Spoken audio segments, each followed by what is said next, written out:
Isang state-of-the-art command rescue center ang ilulunsad ngayong araw sa Pasig. Sa tulong nito ay mas mabilis na masusolusyonan ang mga aksidente at krimen sa bansa at mabibigyang saklolo ang publiko.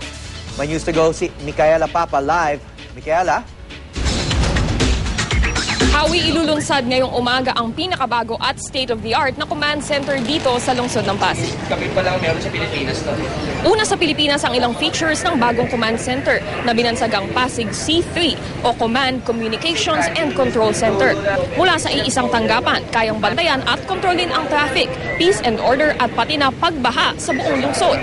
Meron kasing 165 CCTV cameras na nakatutok sa mga critical area tulad ng mga public market, floodways at mga pangunahing kalsada. Kaya naman mabilis makikita kung may banggaan, sunog o maski na pang-hold up sa mga naturang lugar.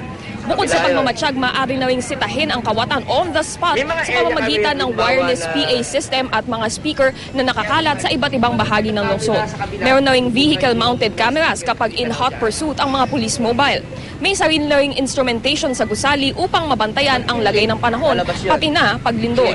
May text blast software din para mabilis maaabisuhan ang mga mamamayan.